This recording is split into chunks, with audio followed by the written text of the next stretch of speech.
नमस्ते class, hi this is Himanshu और एक नई कक्षा में आप लोगों का स्वागत है। आज टॉपिक रहेगा ग्रॉस इन्वेस्टमेंट, नेट इन्वेस्टमेंट और डेप्रिसिएशन के बीच में क्या रिलेशन होता है, यानी कि हमें इन तीनों के बीच का जो रिलेशन है जिससे आप लोग एक प्रॉपर्टी पढ़ेंगे जो चैप्टर 3 को प्रॉपर सॉल्व कराने में आपकी हेल्प कराएगी।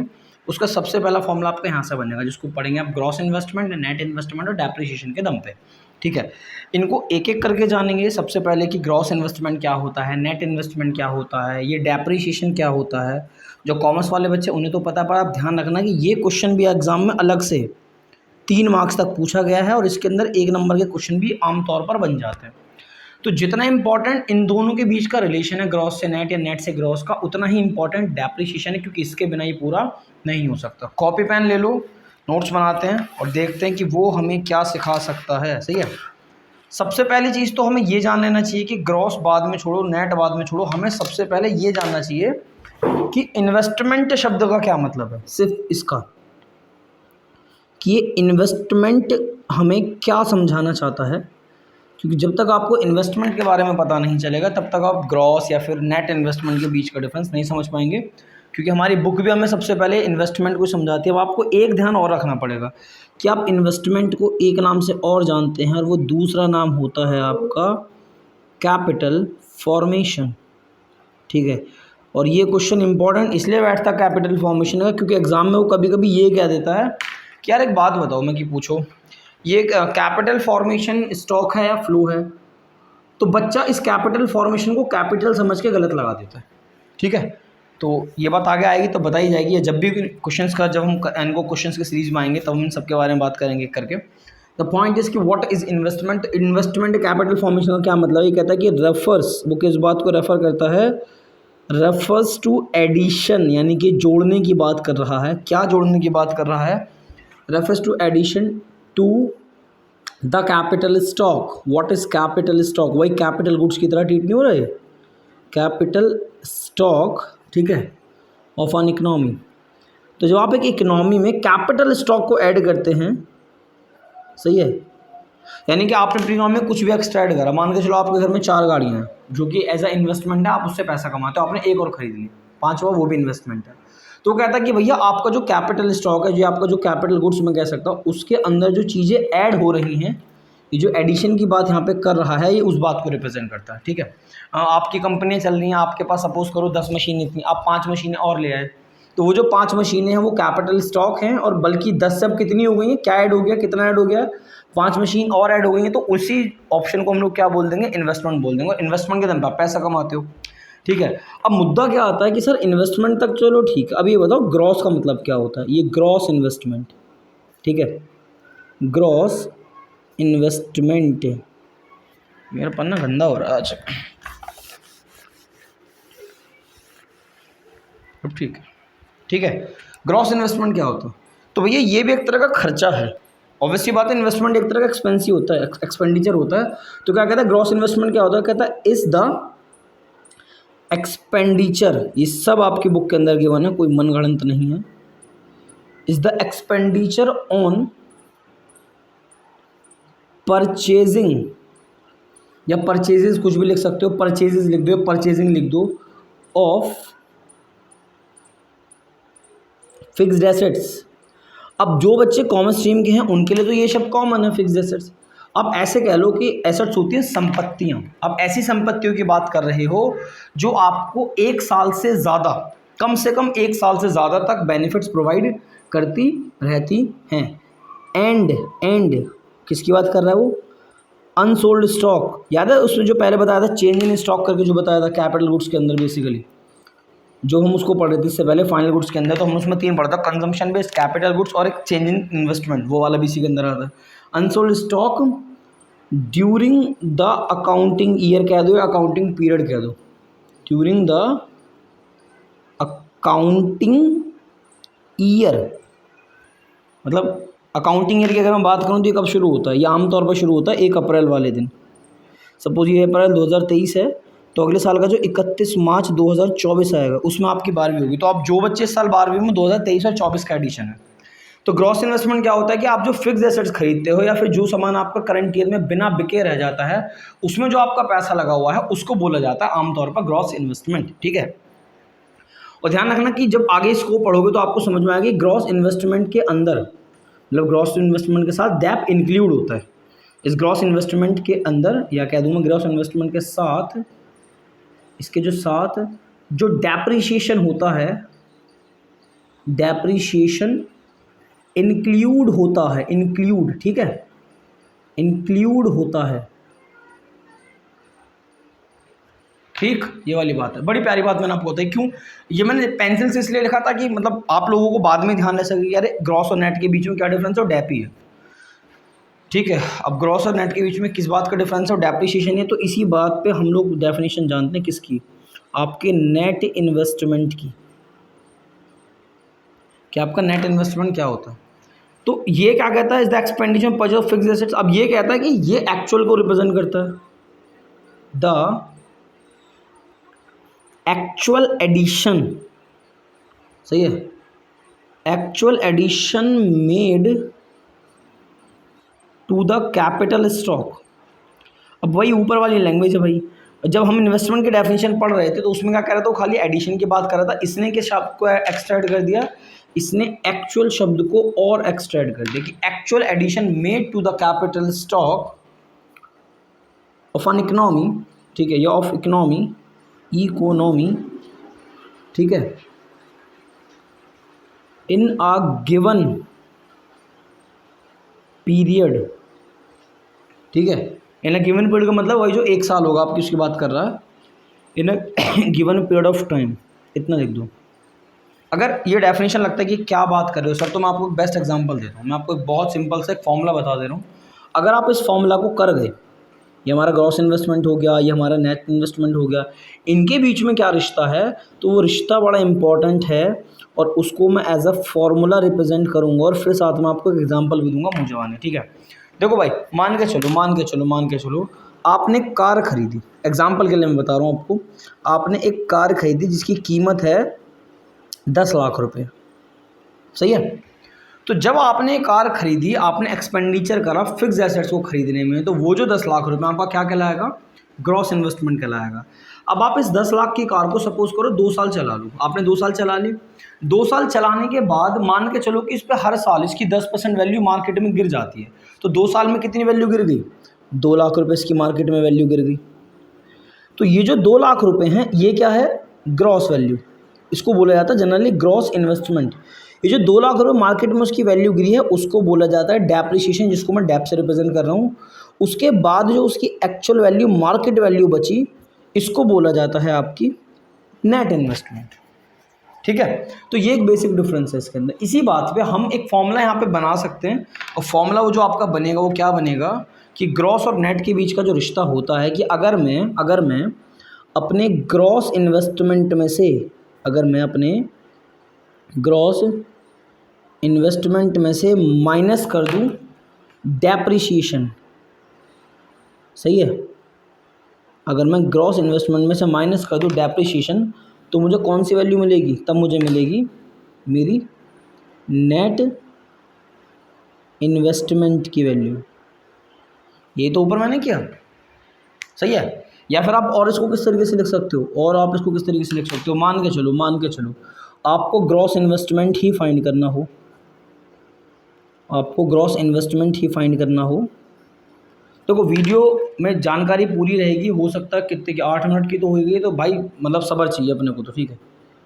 नेट इन्वेस्टमेंट ये मैंने यहाँ एज इट इज़ लिख दिया, और ये वाला डेप्रिशिएशन माइनस का इसको इधर भेज दो, तो कैसा हो जाएगा, प्लस का डेप्रिशिएशन। तो अगर मैं ग्रॉस वैल्यू में से डेप्रिशिएशन को घटा दूं तो मुझे नेट वैल्यू मिल जाएगी, और अगर मैं नेट वैल्यू में डेप्रिशिएशन को जोड़ दूं तो मुझे ग्रॉस वैल्यू मिल जाएगी। तो इसी फॉर्मूले को जो लिखने का एक तरीका है वो मैं आपको बताता हूँ, देखो किस तरीके से वो हो सकता है। यहाँ मैंने लिखी ग्रॉस वैल्यू इस तरीके से, ये मैंने लिख दिया ग्रॉस, और यहाँ मैंने लिख दिया नेट।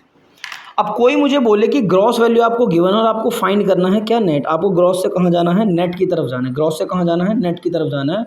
तो आप उसके अंदर से डेप्रिशिएशन माइनस कर देना, तो आपको नेट वैल्यू मिल जाएगी। और अगर अगर अगर वो कहता है नेट से ग्रॉस की तरफ जाना है, नेट से किसकी तरफ जाना है, ग्रॉस की तरफ जाना है, तो आप क्या करोगे, उसके अंदर डेप्रिशिएशन ऐड कर दोगे, सही है। तो ये फॉर्मूला बैठता है आपका सबसे first formula, this is the first formula जो हमारा सबसे ज़्यादा यूजफुल है। ग्रॉस नेट मैं आपको बता चुका हूँ। अब इसमें जो बड़ी इंपॉर्टेंट चीज़ है वो क्वेश्चन ये है कि यार भाई बहुत कुछ पढ़ लिया, ये डेप्रिसिएशन क्या है और डेप्रिसिएशन के अंदर क्या क्या आता है हमें वो सब जानना है। What is depreciation question mark, ठीक है। अब डेप्रिसिएशन आपको 1 नंबर का क्वेश्चन प्रोवाइड करा सकता है, 3 मार्क्स तक का क्वेश्चन प्रोवाइड करा सकता है, और इस फॉर्मूले के बिना आप चैप्टर नंबर 3 कर ही नहीं सकते। सही है। तो मुद्दा है कि व्हाट इज डेप्रिसिएशन। तो डेप्रिसिएशन की अगर डेफिनेशन पे बात करें तो डेफिनेशन कहता है इसका, ये किस बात को रेफर करेगा, ये बोलता है refers to a fall in the value, definition भी 1 नंबर की है, बुरी नहीं है, वैल्यू ऑफ फिक्स्ड एसेट्स। वैसे कायदा तो ये कहता है, डेफिनेशंस कितनी है, लेकिन लेकिन लेकिन लेकिन लेकिन ड्यू टू, जब आप इसको बढ़ा के लिखते हो, due to normal wear and tear, ठीक है, passage of time, normal wear and tear, passage of time, ठीक है, या फिर एक शब्द और होता है एक्सपेक्टेड ऑब्सोलेंस। इस एक्सपेक्टेड ऑब्सोलेंस को आप एक नाम से और जानते हो, इसको आप लिख सकते हो इस तरीके से, चेंज इन टेक्नोलॉजी, टेक्नोलॉजी, या फिर चेंज इन डिमांड, ठीक है। क्वेश्चन इस पे बन जाता है 1 नंबर का, ये जो शब्द लिखा हुआ ना एक्सपेक्टेड ऑब्सोलेंस, इसके ऊपर, ठीक है। तो बेसिकली अगर बात करें तो फिक्स एसेट्स की जो वैल्यू गिरती है उसको डेप्रिसिएशन कहते हैं। ये उसके रीज़न हैं कि क्यों गिरते हैं। सबसे पहला है नॉर्मल वियर एंड टीयर, दूसरा है पैसेज ऑफ टाइम, और तीसरा है एक्सपेक्टेड ऑब्सोलेंस, ठीक है। ये 3 रीज़न हैं। तो अगर मैं रीज़न को थोड़ा सा डिटेल में लेके चलूँ, यार ये रीज़न समझा तो दो क्या है, नॉर्मल वियर एंड टीयर का मतलब क्या होता है, या फिर मैं बोलूँ तो आपका पैसेज ऑफ टाइम का क्या मतलब होता है, आपका एक्सपेक्टेड ऑब्सोलेंस का क्या मतलब होता है। तो इनको एक एक करके जानते हैं। तो ये जो 3 रीज़न हैं, रीजंस, तो रीजंस को रीज़न में जानते हैं कि रीजंस का रीज़न क्या है। तो सबसे पहला रीज़न जो वो बताता है वो क्या है, normal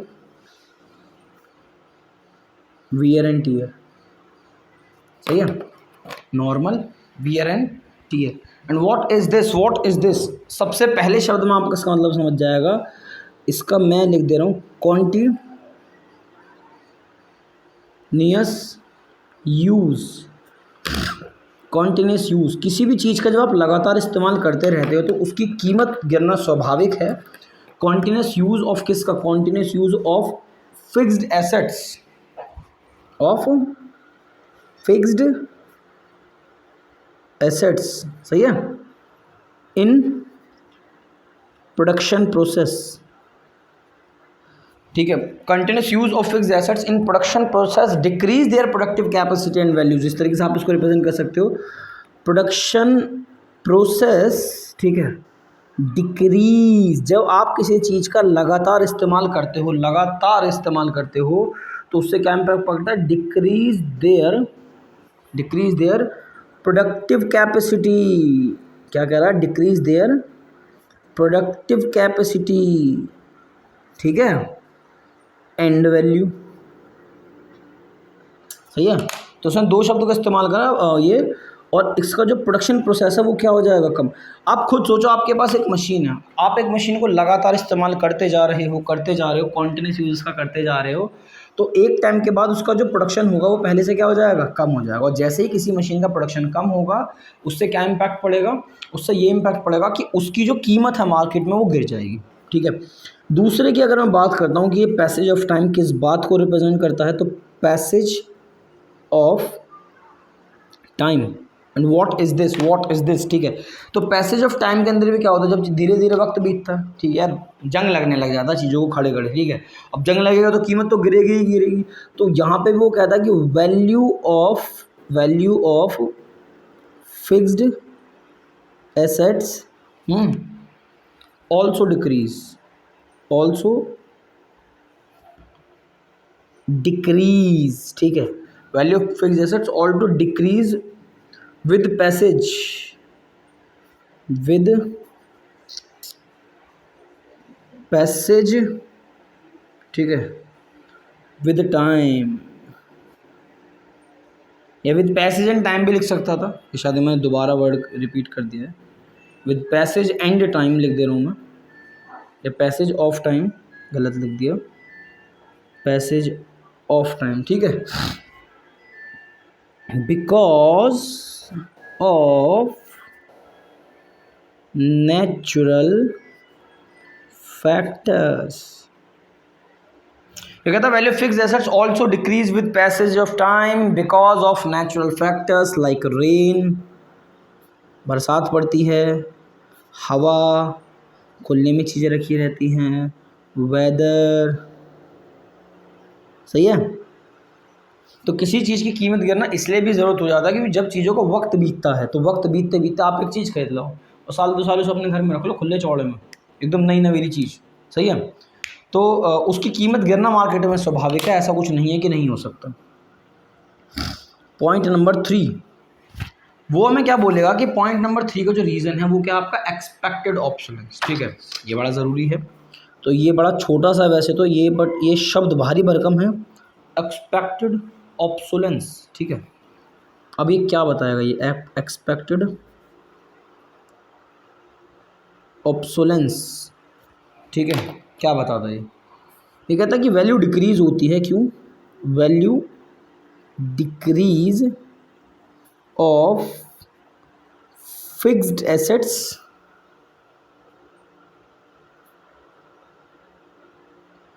because of change in demand, या तो आपकी डिमांड बदल जाए, चेंज इन डिमांड, ठीक है, या फिर इसके साथ क्या लिख सकते हैं, चेंज इन टेक्नोलॉजी। जब आपको उतने ही दाम में एडवांस टेक्नोलॉजी मिलेगी तो आपकी कीमत गिरना स्वाभाविक। आपको अगर कोई चीज़ बेचनी है, या आपने फ़ोनों के साथ बहुत देखा होगा, जब उनका मार्केट में पहले से बेहतर फ़ोन हो जाता है, नया फ़ोन आ जाता है, तो उस टाइम पे आप लोग क्या करते हो, ये कंपनी वाले क्या करते हैं कि जो पुराने इनके फ़ोन हैं, जो पुराने इनके मतलब जो सेट मार्केट में अवेलेबल हैं, उनकी कीमत को गिरा देते हैं, ठीक है। तो ये बात भी सच है। अगर आपकी डिमांड बदल जाती है कि अब ये नहीं चाहिए ये चाहिए, तो इसको अगर निकालना है तो दाम गिरा दो, ठीक है, मतलब उनकी वैल्यू डिक्रीज़ हो जाएगी, ठीक है। और वो सब क्यों होता है, जस्ट बिकॉज ऑफ डेप्रिसिएशन होता है और कुछ नहीं है, ठीक है। ये एक्सपेक्टेड ऑब्सोलेंस की बात है। उसके बाद इसमें एक लास्ट पॉइंट और रहता है, वीडियो पहुंच गई 17 तक, लास्ट और है और अपना काम है पूरा बताना। तो यहाँ पे एक डिफरेंस और जानना पड़ेगा कि बच्चे कुछ बड़े कंफ्यूज होते हैं, और ये आपकी बुक भी आपको पढ़ाती है कि डेप्रिसिएशन वर्सेस एक शब्द होता है आपका कैपिटल लॉस, डेप्रिसिएशन वर्सेस क्या, कैपिटल लॉस, ठीक है। अब ये वाली बात मिली कहाँ, आ जाओ यहाँ आ जाओ, देखो ये लिखा हुआ एक्सपेक्टेड एंड अनएक्सपेक्टेड ऑब्सोलेंस। तो एक्सपेक्टेड ऑब्सोलेंस आ रहा है डेप्रिसिएशन के लिए, अनएक्सपेक्टेड ऑब्सोलेंस किसके लिए आ रहा है, वो कैपिटल लॉस के लिए। दिखाऊं कैपिटल लॉस कहाँ शब्द लिखा हुआ है, ये लिखा हुआ है। जब बुक को क्वेश्चन बनाने होते हैं ना, इन बुक वालों को, मतलब इन एग्जाम वालों को जो क्वेश्चन बनाने होते हैं, तो ये भाई अंदर तक की तह को छूते हैं। और देखो अगर फिर भी और भी देखना कि अरे कुछ भी, मतलब ये लो भाई, ये लो डेप्रिसिएशन वर्सेस क्या है, कैपिटल लॉस। तो ये दो बेसिक डिफरेंस जाने ज़रूरी हैं, और इससे आपका जो ये डैप वाला जो कंसेप्ट है और स्ट्रॉन्ग हो सकता है। सबसे पहले जो आप लोग हैं, मैं डैप वाली बात यहाँ लिखूँगा, और मैं थोड़ी सी लाइन खींच मारूँ अगर, तो इतनी बहुत है, सही। हाँ उठा लो बेसिस, किस बेसिस पे आप किसी भी चीज़ का डिफरेंस निकाल सकते हो। सबसे पहला आप बेसिस के दम पे, किस बेसिस पे, यहाँ हम उठाने वाले हैं डेप्रिसिएशन की कंडीशंस को, सही है। यहाँ उठाने वाले हैं हम लोग कैपिटल लॉस की कंडीशन को, एंड सो ऑन, ठीक है।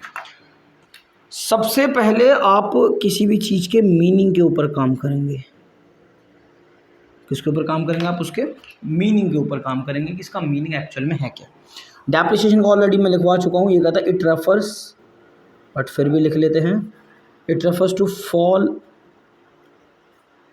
इन वैल्यू ऑफ फिक्स्ड एसेट्स, ठीक है, fixed assets due to, reasons क्या थे उसके, due to normal wear and tear comma, ठीक है, पैसेज ऑफ टाइम जो अभी सब हमने ऊपर पढ़े हैं, ठीक है, passage of time and expected obsolescence. ये तो बात है डेप की डेफिनेशन जो ऑलरेडी पढ़ चुके हैं। यहाँ पे क्या होता है, एक यहाँ पे देखो ये अलग चीज़ है, ये डेप्रिसिएशन है ही नहीं। It refers to loss in value, loss in value, ठीक है, ऑफ द फिक्स्ड एसेट्स। यहाँ पे भी देखो, यहाँ हमने शब्द इस्तेमाल करा है फॉल और यहाँ हम शब्द इस्तेमाल कर रहे हैं लॉस। डेप्रिसिएशन भी एक तरह का खर्चा है, नुकसान कह लो, और कैपिटल लॉस भी। अब ऐसा होता कैसे है, ड्यू टू मैं वर्ड लिख रहा हूँ, देखो बड़ा प्यारा सा है, अनफॉर्सीन ऑब्सोलेंस। सही है, क्या कह रहा है वो, अनफॉर्सीन ऑब्सोलेंस। अब ये क्या भला आ गई, ये एक्सपेक्टेड था, कहीं कहीं अनएक्सपेक्टेड होता है, ध्यान रखना। ये एक्सपेक्टेड था और कहीं कहीं क्या होता है, अनएक्सपेक्टेड ऑब्सोलेंस होता। तो ये जो शब्द है अनफॉर्सीन कह दो या इसके लिए आप शब्द इस्तेमाल करो तो एग्जैक्टली अनएक्सपेक्टेड, मतलब ऐसा जो कभी देखा ही ना हो, या फिर क्या रे ऐसा कैसे हो गया, तो उसके रीज़न है बेसिकली अनएक्सपेक्टेड ऑब्सोलेंस, या फिर मैं कॉमा में लिख दूँ नेचुरल क्लाइमेट्स, नेचुरल, ये नेचुरल क्लाइमेटीज़, ठीक है, चोरी हो जाना, थेफ्ट, ठीक है, एक्सीडेंट हो जाना। अरे एक एग्जांपल लो यार, वो टीवी में ऐड नहीं आता, वो बहन भाई फ़ोन खरीद रहे होते हैं, ठीक है, और जैसे ही लौंडा डिब्बा खोलता है फ़ोन मुंह पट्ट से ऐसे चट नीचे गिरता है, वीडियो में चले, ठीक है। तो फिर वो कहता है कि बेटा पूछना ही है तो ये पूछो कि यहाँ पे स्क्रीन रिप्लेसमेंट होता है नहीं होता। तो कहने का मतलब ये है कि आप एक कोई नई चीज़ खरीद के लाए, आप फ़ोन खरीद के लाए और लाते आप उसको फोड़ लो, आप उसके डिस्प्ले चटका दो, और होता ही बंदों के साथ, मेरे साथ खुद हुआ था, ठीक है, जब पहली बार ज़िंदगी में फ़ोन मिला था हाथ में। तो जैसे ही आपकी डिस्प्ले चटक जाएगी, डिस्प्ले के चटकते ही उसकी कीमत इंस्टेंट, यानी कि उस 1 मिनट में ही आपके फ़ोन की जो कीमत है मार्केट में एकदम से गिर जाएगी। तो उसको बोला जाता है कैपिटल लॉस। लेकिन अगर आप उसको फ़ोन को 1 साल या 2 साल रगड़ने के बाद बेचते हो, तब आपने उसका इस्तेमाल करा, वहाँ पे normal VNTR, passage of time, expected obsolescence सब कुछ लगेगा। लेकिन यहाँ क्या होता है, एक्सीडेंटली आपकी किसी चीज़ की कीमत गिर गई, कोई चीज़ चुर जाए, कोई पार्ट्स हो जाए तो उसकी कीमत गिर जाएगी। नेचुरल क्लाइमेट से भूकंप आ गया, मशीन रखी हुई है, टुकड़े टूट गए, दब गया, उससे नुकसान हो जाएगा। मतलब कोई भी एक ऐसी चीज़ जो अनएक्सपेक्टेड, आपको नहीं पता कैसा हो सकता है, लेकिन यहाँ आपको पता होता है। आप एक मशीन खरीद के लाओगे तो पता आपको साल 2 साल बाद इससे बेहतर मशीन मार्केट में मिलने लग जाएगी। तो ये बात तो है, ठीक है। उसके बाद वो क्या कहता है, प्रोविज़न फॉर लॉस, कि आप इसके लिए क्या गुल्लक बनाते हो, प्रोविज़न फॉर लॉस, ठीक है। तो अगर मैं प्रोविज़न शब्द की बात करूं तो ये गुल्लक है, ये क्या है आपकी गुल्लक है, ठीक है। अब प्रोविज़न को गुल्लक की तरह रिपीट इनका कह दिया, इन्होंने कह दिया कि जी प्रोविज़न, आपको पता जब आप एक चीज़ खरीद के लाते हो तो उसकी कीमत मार्केट में गिरना ही स्वाभाविक है। Provision is made for replacement,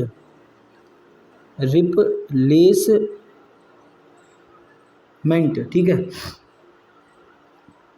of assets, ठीक है,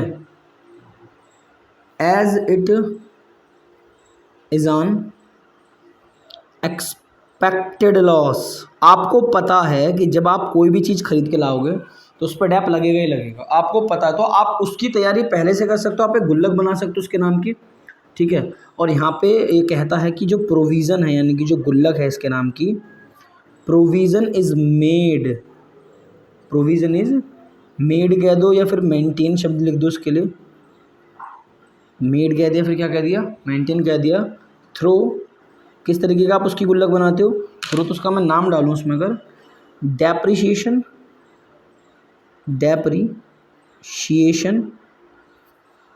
रिजर्व फंड, सही है। इस तरीके से आप इसमें वर्ड ऐड कर सकते हो, या इधर ये है इधर, ठीक है, डेप्रिसिएशन रिजर्व फंड। अगर मैं हूँ इधर, यहाँ की बात करूँ तो कहता है ऐसी कोई चीज़ नहीं है, नो सच प्रोविज़न, आप यहाँ पे गुल्लक जनरली नहीं बनाते, no such provision is made. अब आप कोई फ़ोन खरीद के लाओगे, कोई भी मशीन खरीद लाओगे, आप ये तो बिल्कुल नहीं चाहोगे, डैप का तो पता है कि लगना कीमत गिरनी स्वाभाविक है, लेकिन कोई भी व्यक्ति ना ये नहीं चाहता कि उसका आते को नुकसान हो जाए, उसकी चीज़ की कीमत अचानक से गिर जाए, वो तो नहीं होगा। Is made in case of capital loss, कोई भी प्रोविज़न, कोई भी गुल्लक आप कैपिटल लॉस केस में नहीं बनाते, ठीक है, बिकॉज ऐसा क्यों होता है, as it is on unexpected loss, या अनएक्सपेक्टेड ऑब्सोलेंस लिख सकते हो, कुछ भी लिख सकते हो। यहाँ पे क्या था, यहाँ पे था एक्सपेक्टेड, आपको पता है ऐसा होता है, यहाँ पे क्या है आपका अनएक्सपेक्टेड है, ठीक है। उसके बाद तो क्या कह रहा, हाउ एवर कॉमा इंश्योरेंस, आप यहाँ पे इंश्योरेंस का सहारा ले सकते हो। जब आप फ़ोन खरीदने जाते हो आमतौर पर, तो व्यक्ति आपकी बुद्धि में क्या डालता है, इंश्योरेंस ले लो सर, टूट जाए, फूट जाए, चुर जाए, पानी में गिर जाए, ठीक है, तो उससे बचाने के लिए आप अब क्या कर सकते हो, इंश्योरेंस ले लो, जिससे आपको जो लॉस है वो कम हो जाए। तो क्या कहता है, टू मिनिमाइज द लॉस, ठीक है। बाकी अगर मैं प्रोडक्शन की बात करूं कि एक इसमें हमने एक बेसिस और ले रखा, प्रोडक्शन प्रोसेस का इस पर क्या फ़र्क पड़ेगा, ठीक है, इसका प्रोडक्शन प्रोसेस पे क्या फ़र्क पड़ेगा, तो उसकी अगर मैं बात करूं तो यस, इसका तो कोई फ़र्क नहीं पड़ता। इट डज़ नॉट, क्योंकि यहाँ तो धीरे धीरे वैल्यू गिर रही है यूज़ करते करते, इट डज़ नॉट हैम्पर, मतलब वो कोई ख़ास बदलाव नहीं लाएगा, हैम्पर द प्रोडक्शन